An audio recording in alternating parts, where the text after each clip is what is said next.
আসসালামু আলাইকুম বন্ধুরা। আজকে আমাদের গন্তব্য পিরোজপুর রায়েরকাঠি জমিদার বাড়ি বা রাজবাড়ি যেটাই বলেন। দেখতে পাচ্ছেন পিছনে মঠগুলো, বেশ পুরাতন মঠগুলো। আর ডিটেলস আপনারা ভিডিওর ভিতরে দেখবেন। অবশ্য এখানে যে মাঠটি ছিল এটা সংলগ্ন একটা স্কুল করা হয়েছে, তাও বেশ কিছু বছর হয়ে গেছে। চমৎকার একটা স্কুল।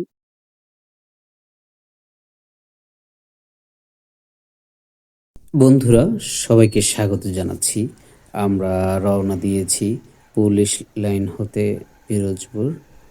আর পিরোজপুর পুলিশ লাইন হতে রওনা দিয়ে ভিতরের দিকে চলে যাচ্ছি। এখানে সামনে যে দেখতে পাচ্ছেন এটা হচ্ছে চক্ষু হসপিটাল। এরপরে রয়েছে সিকেন্দার খান সাহেবের তৈরিকৃত মসজিদ, চমৎকার একটি মসজিদ। আপনারা যদি এই রোডে কেউ ঘুরতে আসেন অবশ্যই একবার হলেও এখানটায় আসবেন, বেশ সুন্দর করে করেছেন তিনি। আর আমরা ইতিমধ্যে পিরোজপুর আনসার ক্যাম্পের আশেপাশে রয়েছি। এখানে চমৎকার কিছু বিল্ডিং করা হয়েছে, পিছনেই দেখেছেন। আর রোডটা যদিও খুবই খারাপ, কিন্তু আশেপাশে বেশ গুরুত্বপূর্ণ কিছু স্ট্রাকচার রয়েছে। রোডটা চওড়া এবং সুন্দর করা প্রয়োজন। এই যে বাম সাইডে দেখতে পাচ্ছেন যেতে যেতে, এটা সম্পূর্ণ আনসার ক্যাম্প। এই সম্পূর্ণ ওয়ালের ভিতরটাই হচ্ছে আনসার ক্যাম্প।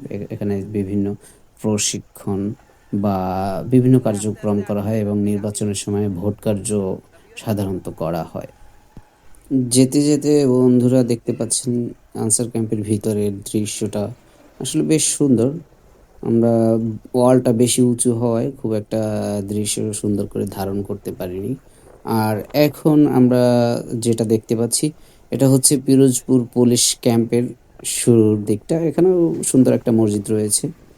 আর দেখতে পাচ্ছেন এই ওয়ালটার ভিতরটায় রয়েছে পুলিশ ক্যাম্প। আর পুলিশ ক্যাম্পের এরিয়া সাধারণত অনেক বড়, তবে সামনের দিকটায় খুব একটা বোঝা যায় না, কিন্তু ভিতরের দিক থেকে বেশ লম্বা রয়েছে।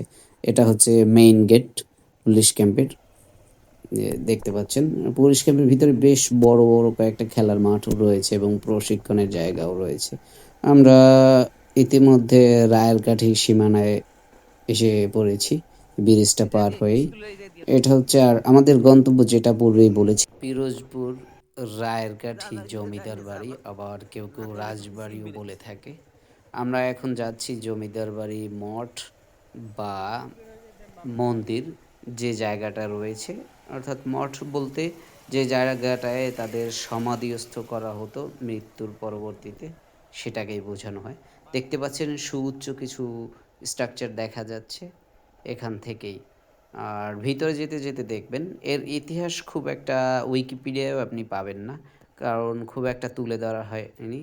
পিরোজপুরে যারা অতীতে বিভিন্ন পর্যায়ে রয়েছেন তারাও এটা নিয়ে খুব একটা গুরুত্ব দেয়নি।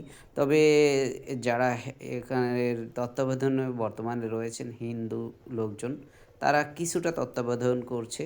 দেখছেন যে এই যে বর্তমানে পলিশ করা দেখা যাচ্ছে, এগুলোর অবস্থা একসময় খুবই করুণ ছিল। পাশে যে অন্ধকার স্ট্রাকচারগুলো দেখা যাচ্ছে ওরকমই। আর এগুলো একটু নতুন পূজা কার্য ইত্যাদির জন্য কিছু স্ট্রাকচার ছোট ছোট তৈরি করা হয়েছে। আর এই যে এটা অবশ্য পুরনো, কিন্তু নতুন করে কালারফুল করা হয়েছে। আর এর ইতিহাস খুব একটা আপনি উইকিপিডিয়া পাবেন না। তবে রাজা শ্রীনাথ, অর্থাৎ রাজা, তিনি মূলত জমিদার ছিলেন।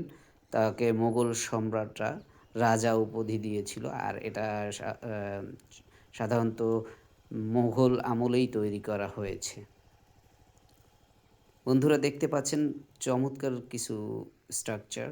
এখানে আরও বেশ কিছু স্ট্রাকচার ছিল অতীতে আমাদের জানা মতে। এই যে আরও দেখছেন এগুলো বড় বড় স্ট্রাকচার ছিল, কিন্তু ক্রমান্বয়ে এগুলো নষ্ট হয়ে গেছে। এই যে এই দুটো, এগুলো ভেঙে গেছে। আর এই যে পুরাতন দেখছেন, এই সবগুলোই এরকম পুরাতন ছিল, কিন্তু কয়েকটায় নতুন করে রং করা হয়েছে, পলিশ করা হয়েছে, যেগুলো একটু ভালো আছে। আর গুলোর অবস্থা খুবই খারাপ। আমার হিসেবে এগুলো পরিচর্যা করা উচিত। আর আপনারা যদি চান এই স্ট্রাকচারগুলো সুন্দর ছবি নেবেন, এজন্য আপনারা চাইলে এই যে ছোট স্ট্রাকচারটা রয়েছে এটার উপরে ওঠার জায়গাও রয়েছে, তবে একটু রিস্কি। এই যে ছোট ছোট ছেলেপেলে উঠেছে, একটু দেখে ওঠো বা নামো, দেখে দেখে নামো।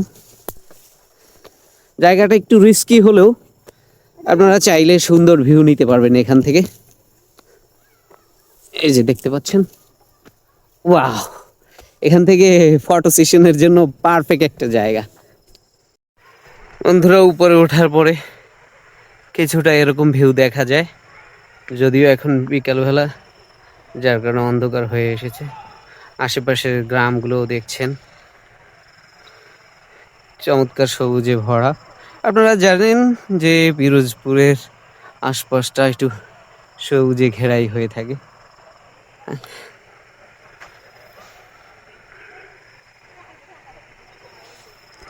এই ঐতিহ্যগুলো আমাদের কাছে ফুটিয়ে তোলা হচ্ছে না, বা কেউ গরজ করে ফুটিয়ে তুলছেও না।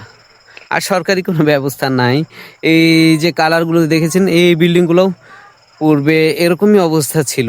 আর এখানে এই বিল্ডিংগুলোতে টিয়া পাখির বসবাস ছিল প্রচুর পরিমাণে একটা সময়, তবে আজকে এসে একদমই দেখলাম না।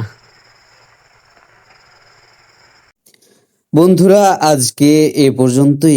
আর রাজবাড়ি অর্থাৎ জমিদার বাড়ি যেটা রয়েছে, পরবর্তী সিকুয়ালে আসতেছে।